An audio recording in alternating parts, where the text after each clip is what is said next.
Good morning and welcome to Let's Talk New Mexico. I'm your host, Ty Bannerman. As social media becomes more and more embedded into our lives, many journalists and news companies are choosing to focus on reaching their audience through other platforms like Substack, TikTok, and Instagram. The advantages, from reaching younger folks to pulling in extra income through monetization programs, are many, but there are also plenty of challenges. How do they make sure that their news meets high-quality standards while also appealing to the infamous algorithm? How do they compete against AI slop channels that spread misinformation? And maybe most importantly, how do they keep up with the ever-shifting landscape of the social media world? On today's show, we have assembled a roundtable of New Mexico's local newsfluencers.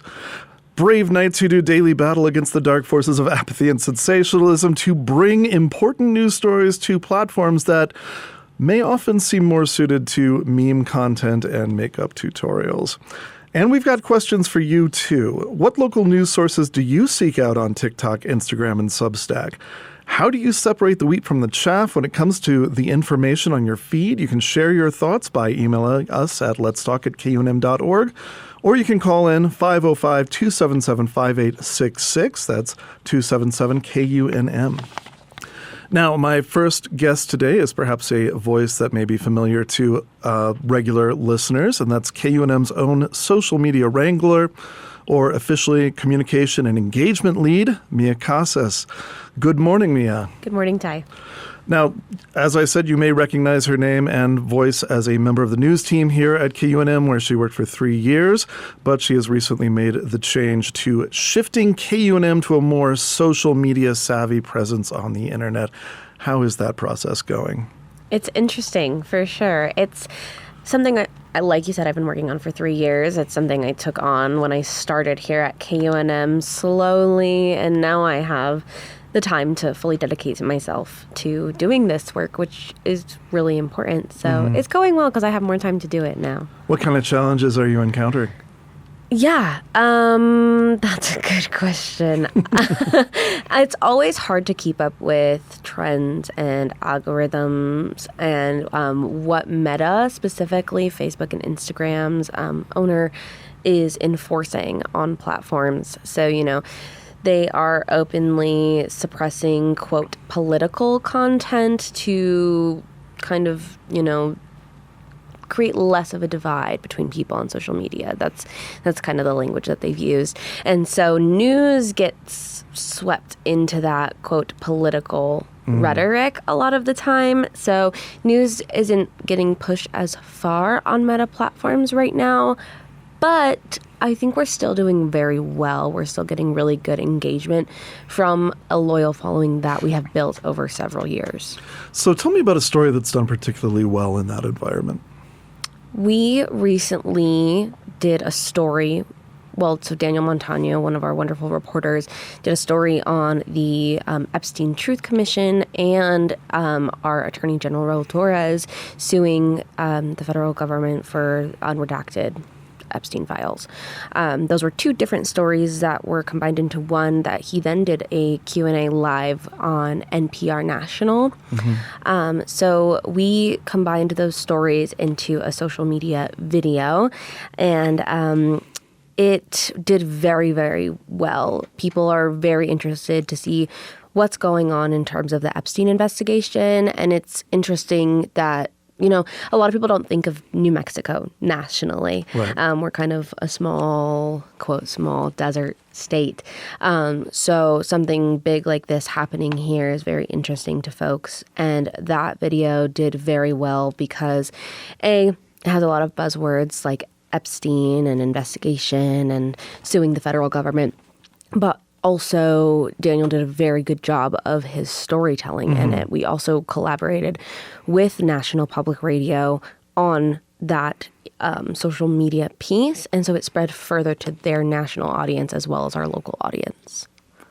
So yesterday, you and I went over to UNM's campus, and we interviewed some students about where they get their news these days. Let's see what they had to say. When's the last time you read a newspaper? I don't think I ever have. Maybe when I was like 13. I looked at it because my grandma told me to look at it. Oh God.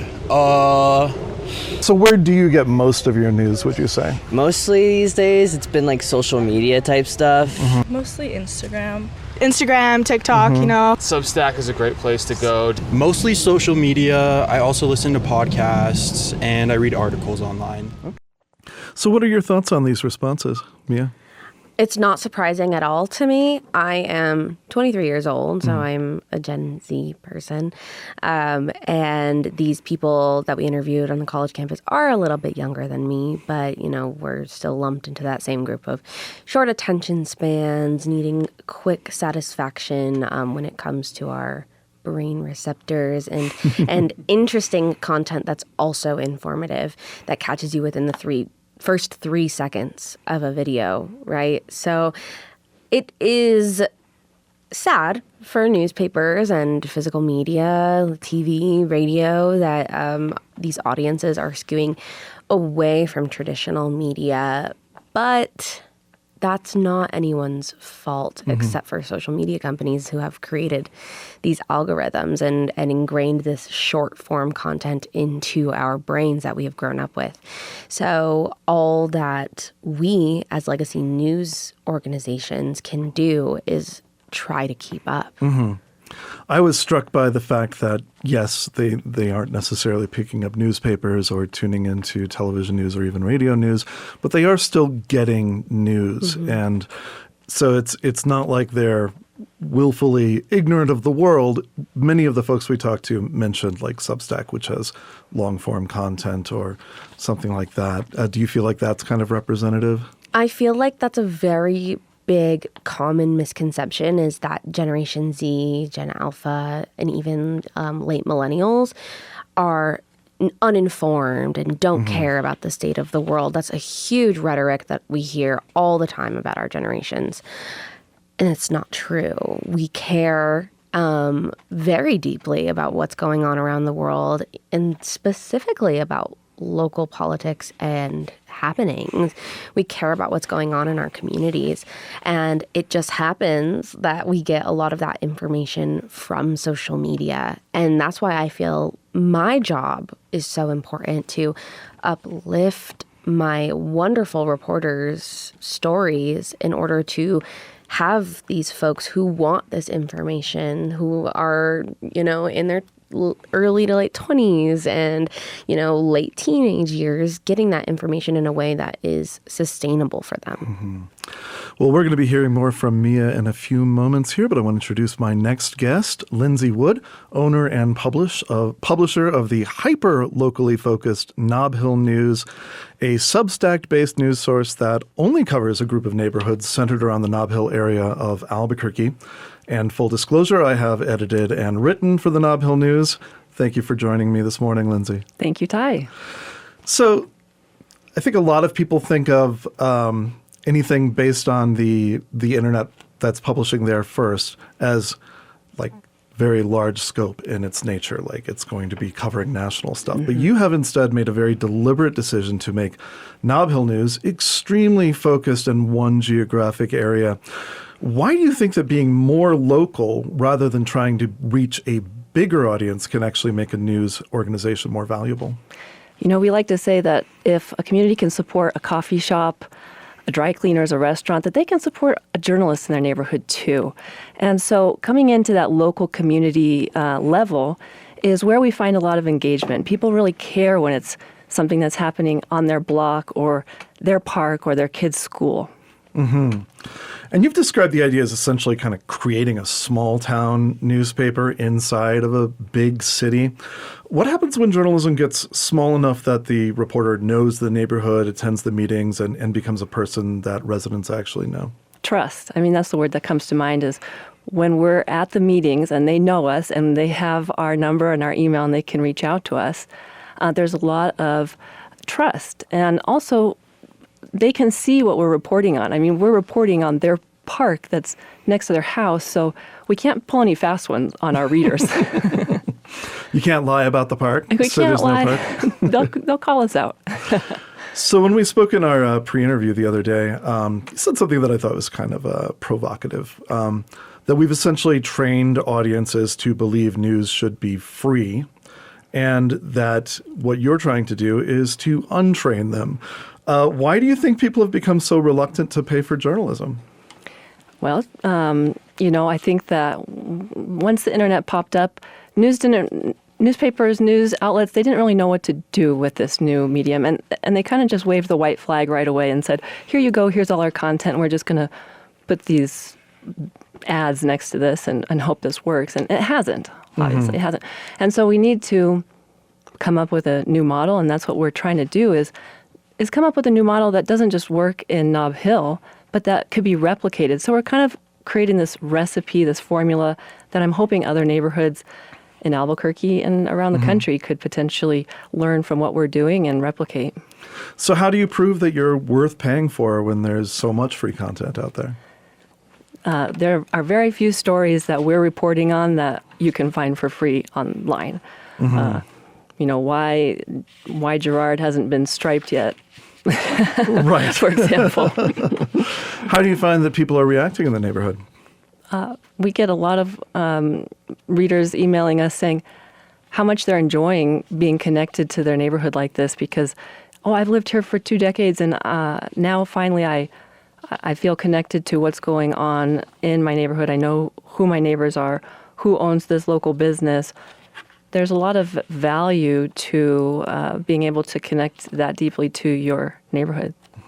Okay, so we are going to hit pause on the conversation for a moment here, but we do want to hear from you listeners. Are you getting any news from local Substacks? Which ones do you read and why? You can call us at 505-277-5866 or email us at letstalk@kunm.org.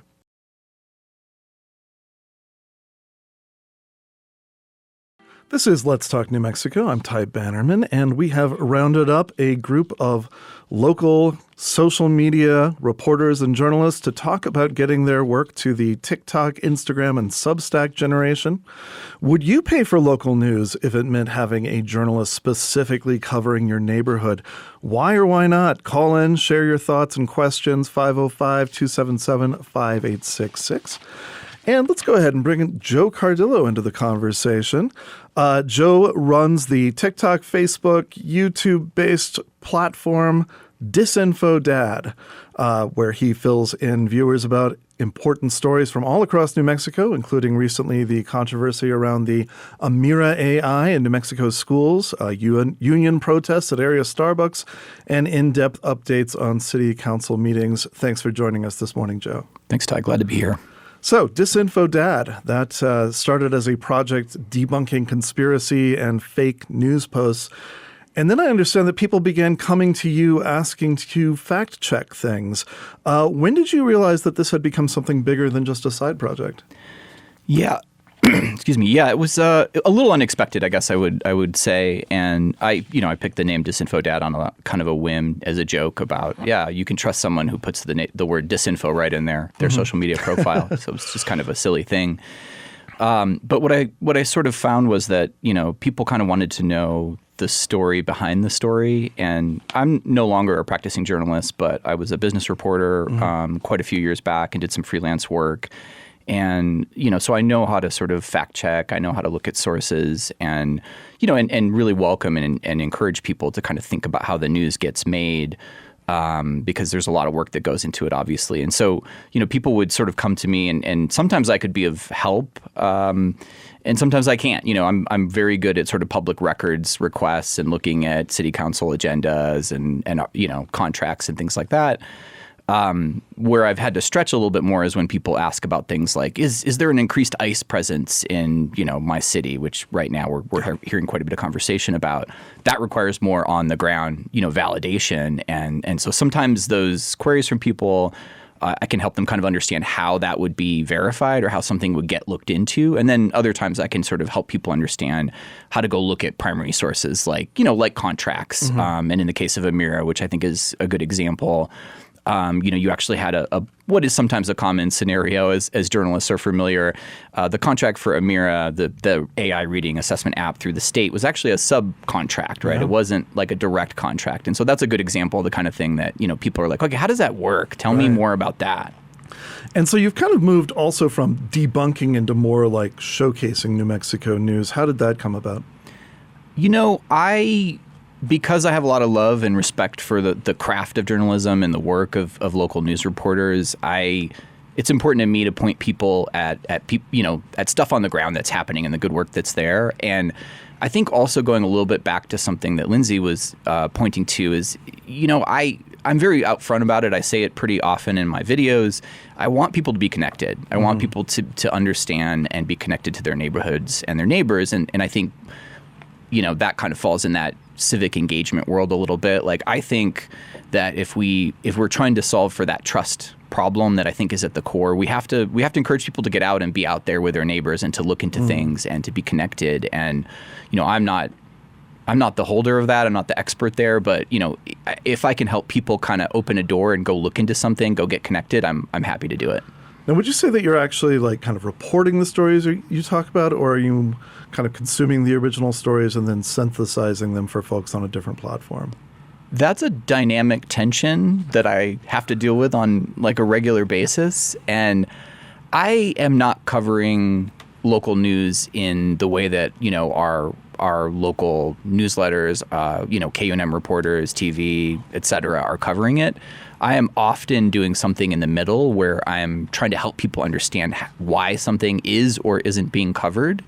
And I'm almost always having to say, like, hey, here's my perspective. And I do try to put, my view like very clearly up front for folks so they can kind of understand where I'm coming from. For example, if I'm talking about, challenges in heating or cooling as a renter, right? That's a common challenge. I had that problem growing up. I had a property owner that wouldn't fix our heater or our air conditioning. So I'm always trying to be upfront about that. But I think it's really, it's really important to sort of let people know where you're coming from, because that's a trust factor too. And, at the end of the day, if I can verify something, I'm going to let people know that. And if I can't, I'm going to try to let them know what might be needed to go like figure out if something is real or not real or somewhere in between. Now, one thing I wanted to touch on is your city council recaps. These are several minutes long, which seems almost deliberately at odds with what we think of as the culture of short form video on TikTok. And yet you told me that they're quite popular. Why do you think people are willing to spend several minutes watching a city council meeting recap on TikTok? I have a guess, but I kind of don't know, to be honest with you. I make the joke for folks. I'm like, if you told me a year and a half ago that, you would be giving long form TikTok updates about city council, I would have just laughed. I think that's hilarious.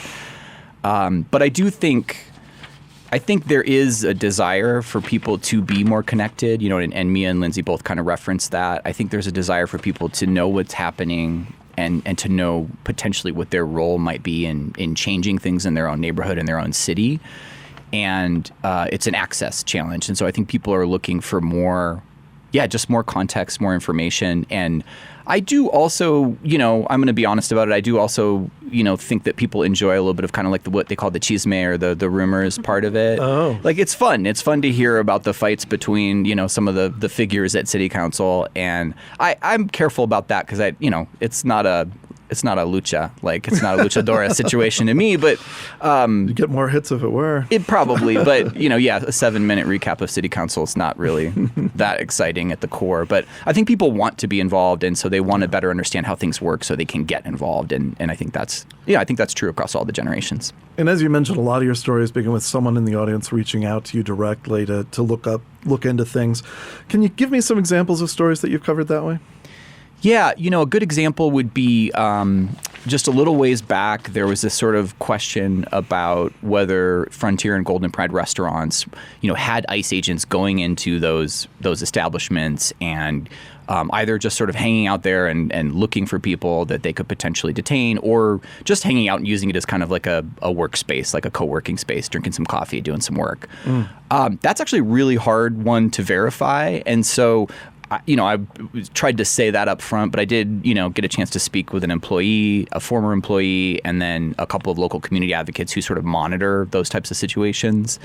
And so in that example, it required a little more digging and some kind of validation of what was really happening.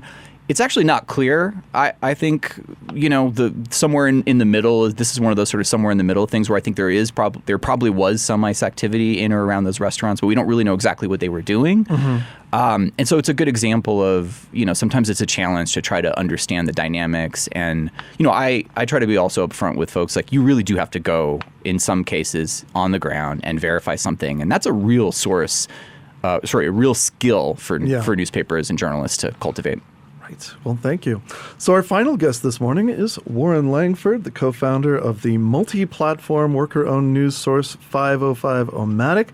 Thank you, Warren, for coming down from Santa Fe to talk with us. Yeah, thanks. Not a fun drive necessarily. It's pretty fun. Okay, good. It's beautiful. So you told me that 505-O-Matic originally came out of a frustration with what you called the national noise, like the big stories about national figures that just frustrate many people to hear about, leave us feeling kind of powerless to affect any change. And you said you had a feeling that instead of focusing on that, you could actually have more impact by concentrating on what's happening around you. Why do you think local issues can be more consequential to people's lives than the national stories that kind of dominate our attention? Because you can immediately, when you start engaging with local journalism, see the impact in your own life.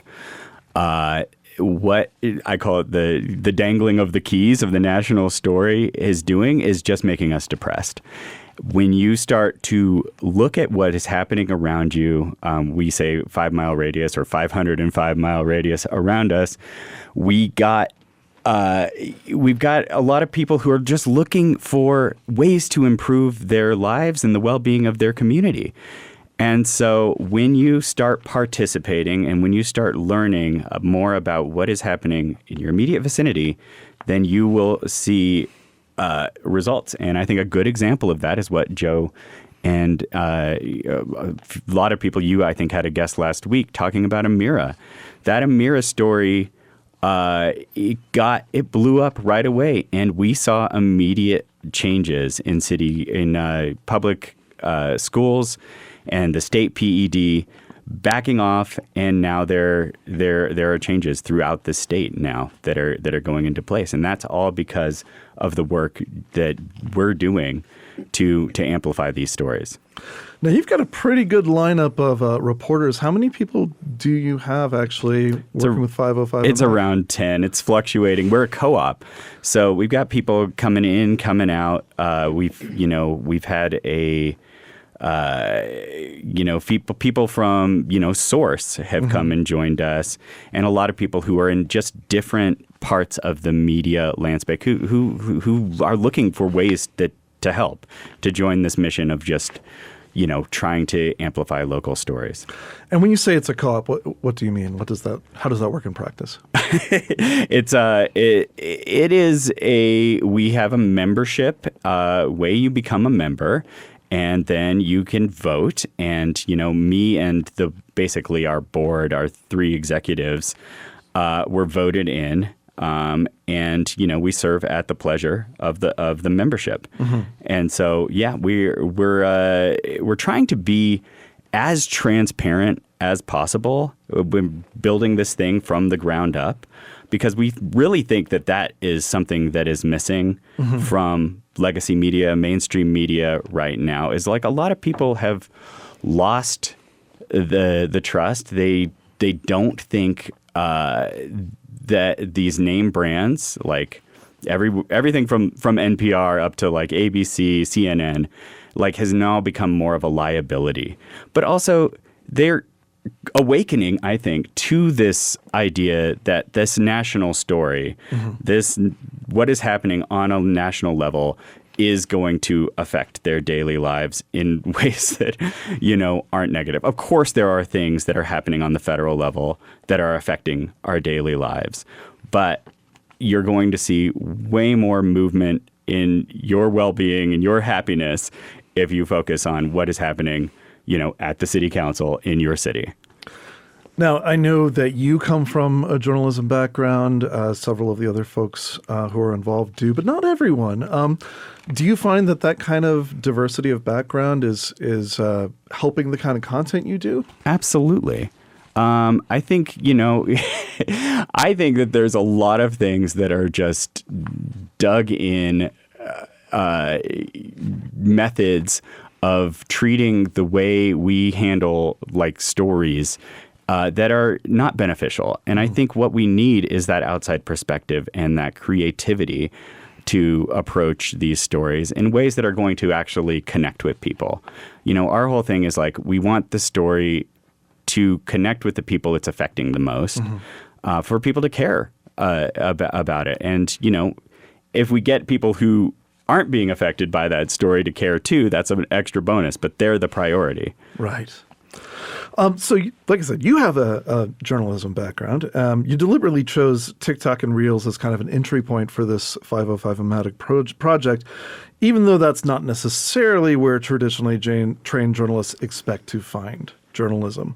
Was there anything that you had to kind of unlearn to make journalism work in that environment?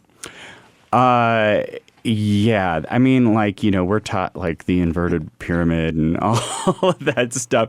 There's a lot of things. One thing that really works is the hooks for, like Mia was talking about. Like, we've got to get them in that first 3 seconds. One thing that really works is opening with a question. We're taught not to ever do that in radio and writing. Is like, you let the viewers come or the readers come to that question. But if you just put it right out there right away, like, oh, why are parents not being informed that an AI is talking to their kids on a daily basis? Like, that's going to immediately grab you and pull you into the story. And so, yeah, I mean, there's a little bit of me that's embarrassed by having to do this, like having to stoop to this level of like creating these hooks. But also I find that these little videos, as we call them internally, are really, really fun to make. Like we get to be, without any of that, built-in institutional, like, this is the way you do things, sort of stuff. We get to be really creative, while we still get to, we still have to show our work and show how we're being truthful in the ways that we are. And we have to, like Lindsay said, we have to answer to our audience because they can see what we're reporting on. We're right there in the community. We're aiming for more of like the entire state. We're covering Project Jupiter and stuff. But the idea is that if we are as transparent and as real as possible, while having like fun with it when it's appropriate, then that's going to kind of flip not the whole media landscape, but it's gonna get people more engaged and more excited to come to the apps or to our website or anywhere to actually like wake up in the morning and be like, I wonder what's happening around me.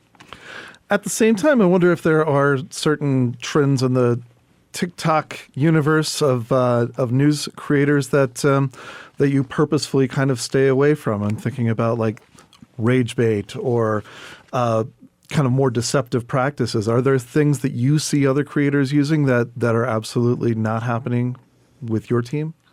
Yeah, I mean, there are some local channels that are just going out to, interview people on the street. And these are like people who are down on their luck. Yeah. And that is something we would never do. We don't ever want to make anyone, uncomfortable or put them on the spot or, punch down in any sort of way. We're not above punching up, though. So you're also trying to build something that exists beyond these social media platforms as well, with live events, websites, streaming, community engagement. Why is it important to you to not let 505-O-Matic become completely dependent on the current social media landscape as it is now? Because it's going to change rapidly in the next, I think, months. Months? Yeah, I don't think the Reels. I think the TikToks are. I think they'll be around still in some form, But I think, unfortunately, we're beholden to everything that's coming out of Silicon Valley at this moment. And they're going to continuously push AI stuff down our throats until what I think a lot of people are talking about is that we're all just going to have an agent that is our phone that we talk to, that we say, hey, what's the news? And it's going to figure out what kind of news that you engage with and then give you a personalized feed. And it's not going to be through these apps. It's not going to be through Instagram or TikTok anymore. I think those apps are on purpose committing seppuku with all the AI stuff right now to make way for the stuff that their bosses are working on behind the scenes with all this AI stuff. And that said, that's why it's so important to kind of take a step back and look backwards at stuff like Substacks and blogs. I mean, we used to have a blogosphere, and it was really great. Not to be an elder millennial about this here, but I used to wake up and I used to read my local blogs. Whenever I heard sirens, I would go to my local blogs to figure out what was going on with that. And I think that that's something that needs to come back. People are using this term cozy web. As a way to be like, hey, you have your websites, you have your journalists that you follow and that are your, basically the people that you have built a trust parasocial relationship with. And I think that we need to get back to that. And, I think we need to get back to being just very real with each other. So you are listening to Let's Talk New Mexico. I'm Ty Bannerman, and this morning we've assembled a super group of local social media and Substack journalists to talk about the pros and cons of using TikTok, Substack, Instagram, etc. to get news to a generation of Americans that may have never opened a newspaper. And we want you to weigh in too. What social media creators do you trust when it comes to the news, and what makes you trust them? 505-277-5866.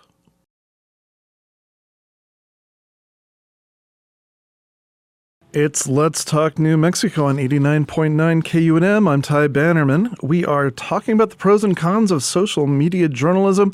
There's still time for you to call in. Where are you getting your news these days? TikTok, an old-fashioned newspaper, or your hyper-local Substack newsletter? Let us know. Call 505-277-5866. All right, so we have assembled this supergroup here. Let's get into some discussion roundtable style. I'd like to...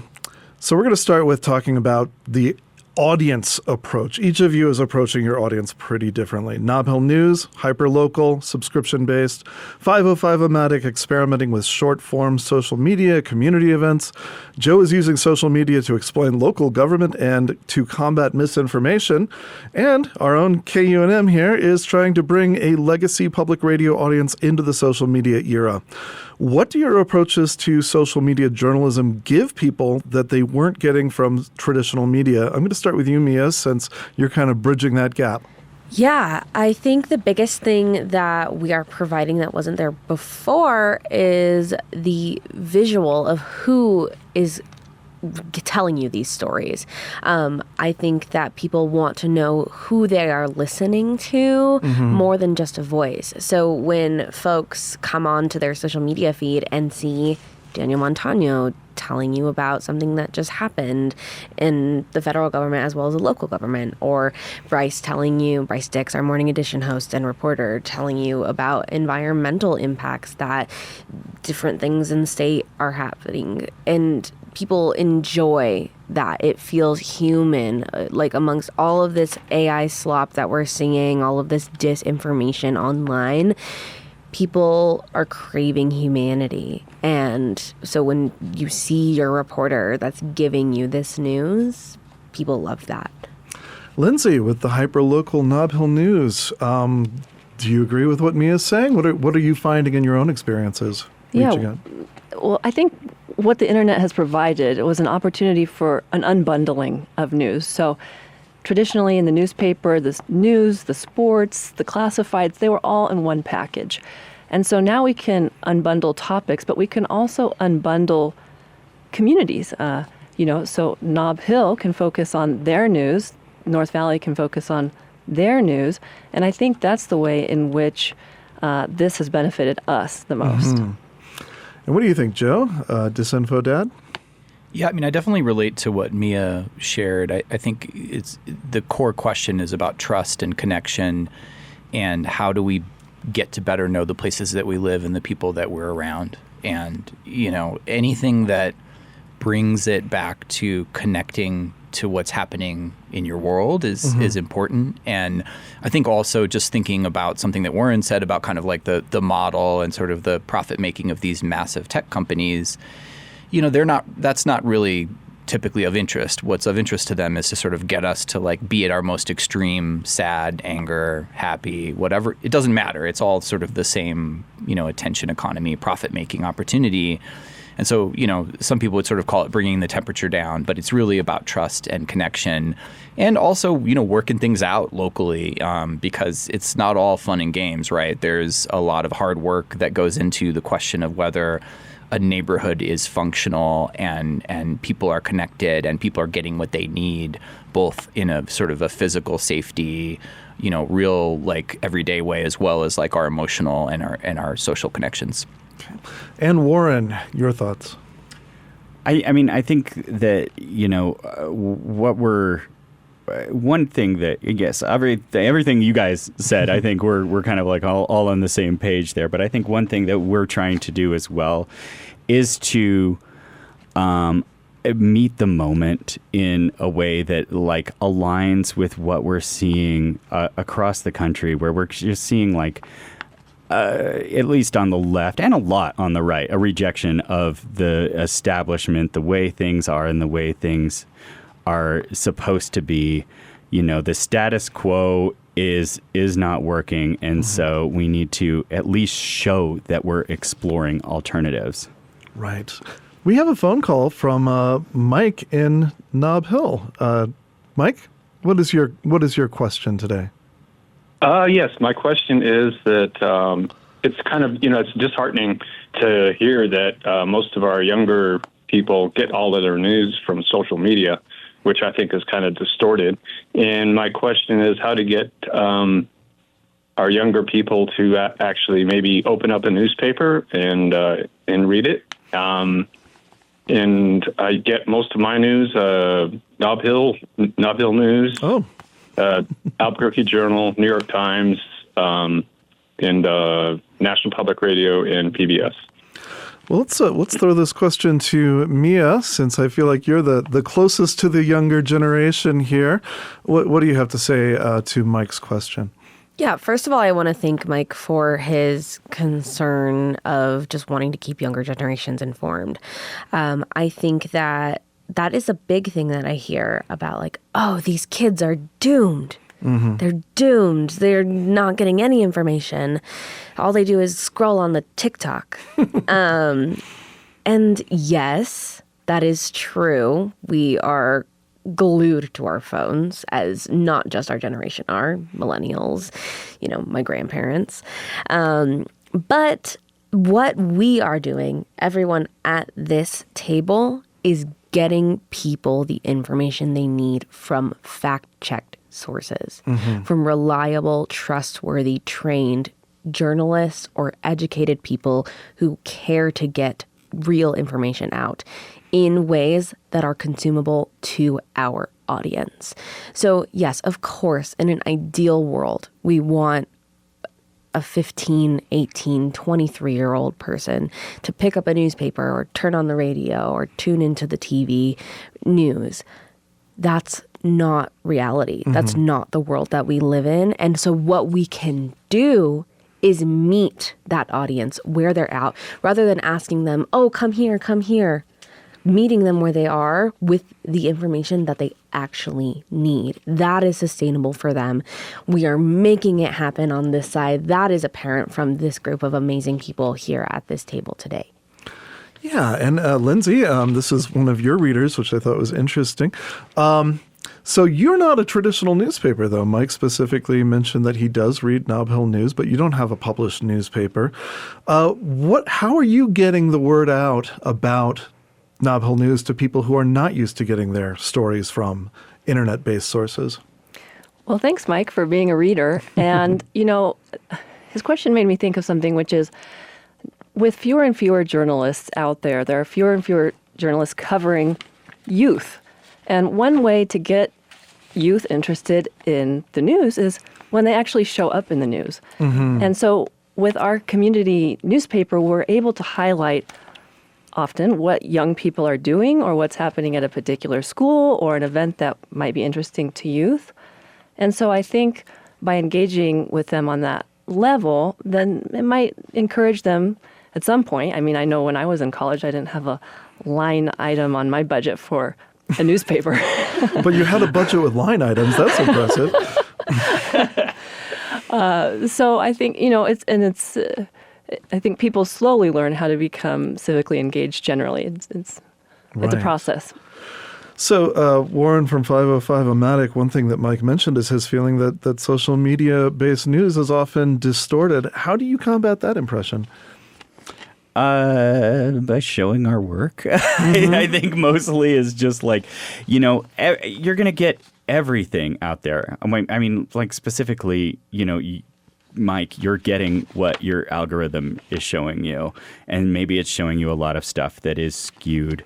But maybe if you start engaging with, this is totally at the whim of the algorithm, but so this is not on you.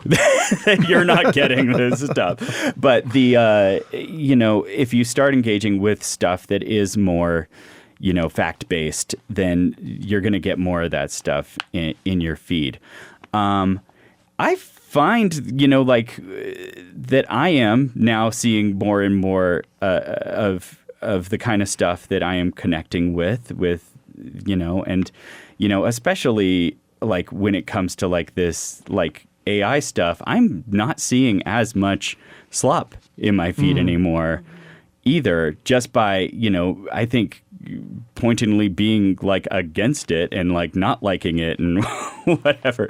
And so I don't know. I mean, it's really tough, but I mean, a big thing about this question is newspapers are not targeting young people. They absolutely know that their bread and butter is 60 plus, and they write that in their letters to their messaging to sponsors and stuff like, hey, this is where you're going to reach the 60 plus crowd.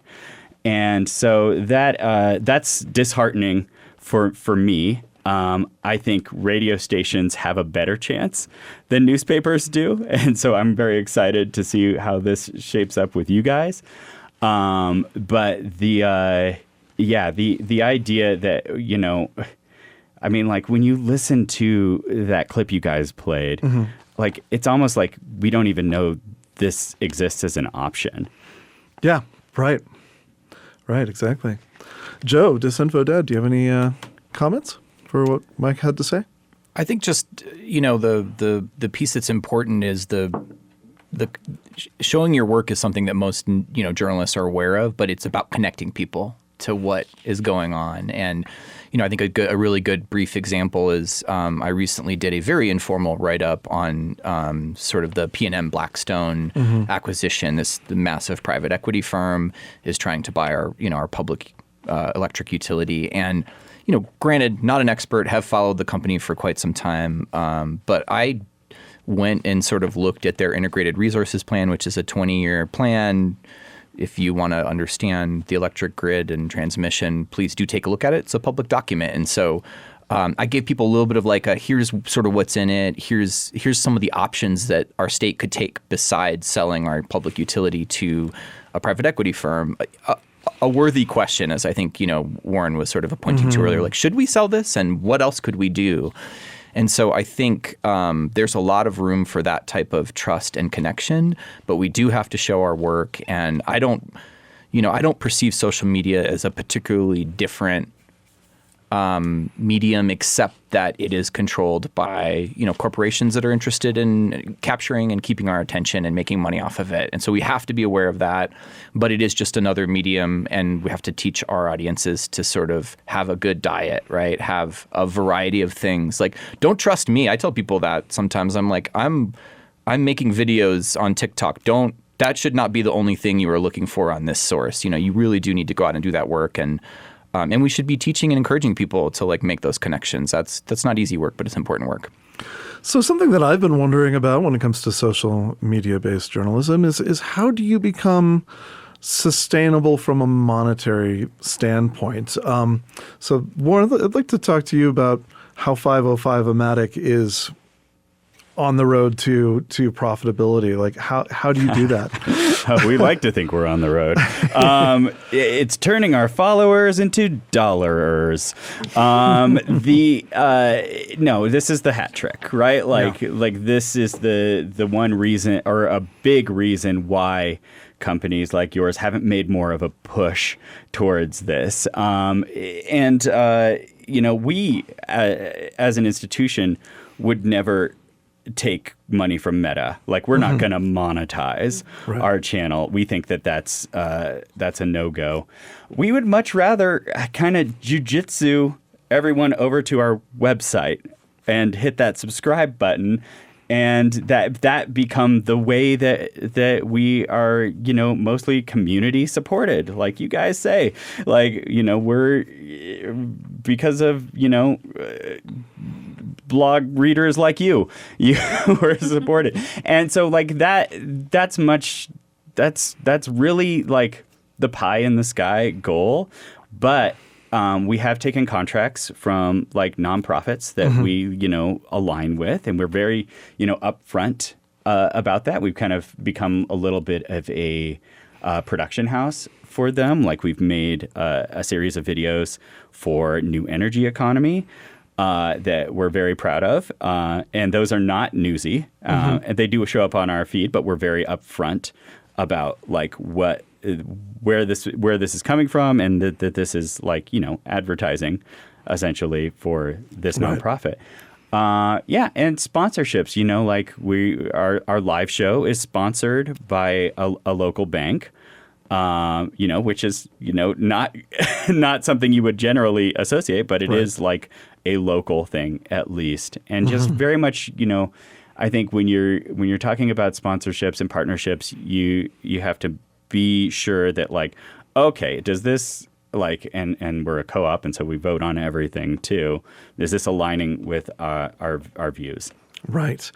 And so same question for you, Lindsay. I know a lot of the funding for Nob Hill does come directly from reader subscriptions, but you've also kind of looked into advertising. How do you define the parameters of what's going to be a something that's not going to undermine reader trust or something like that? Most of our ads are from very small local businesses, first of all. And so I think people appreciate that connection, seeing that, this business I like to shop at also supports the newspaper. And the ads are actually a very small part of it. Really, it's primarily reader funded. We're stingy with our content, and we're not shy about that. If you want to read Nob Hill News, you need to pay for it. And we are just another business in the neighborhood, like the coffee shop, like the dry cleaners, and people don't expect their coffee for free. And this is the only way we know how to bring journalists back into the neighborhood, is by having people pitch in for it.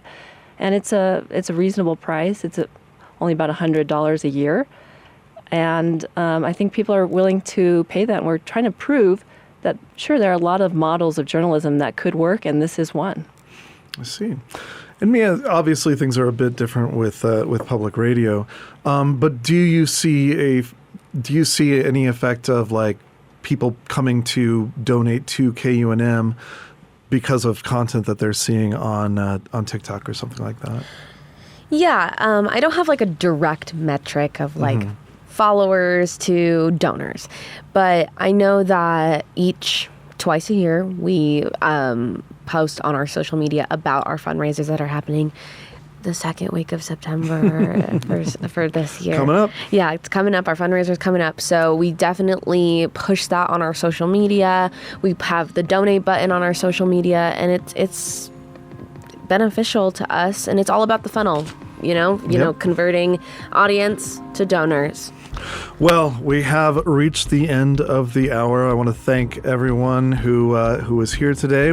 Mia Casas, Joe Cardillo, Lindsay Wood, and Warren Langford. You can check out this show's webpage to get their links and socials.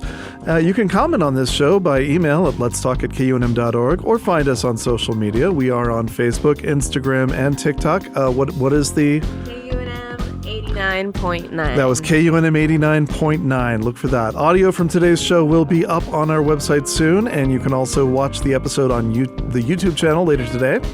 Find the Let's Talk New Mexico podcast on Apple Podcasts and Spotify. Next week, we are rounding up a news posse and talking about the summer's biggest stories. Our engineer is Marino Spencer. Florian Knowles handled the phones, and Megan Kamrick produced the show this week. I'm Ty Bannerman for Let's Talk New Mexico on 89.9 KUNM.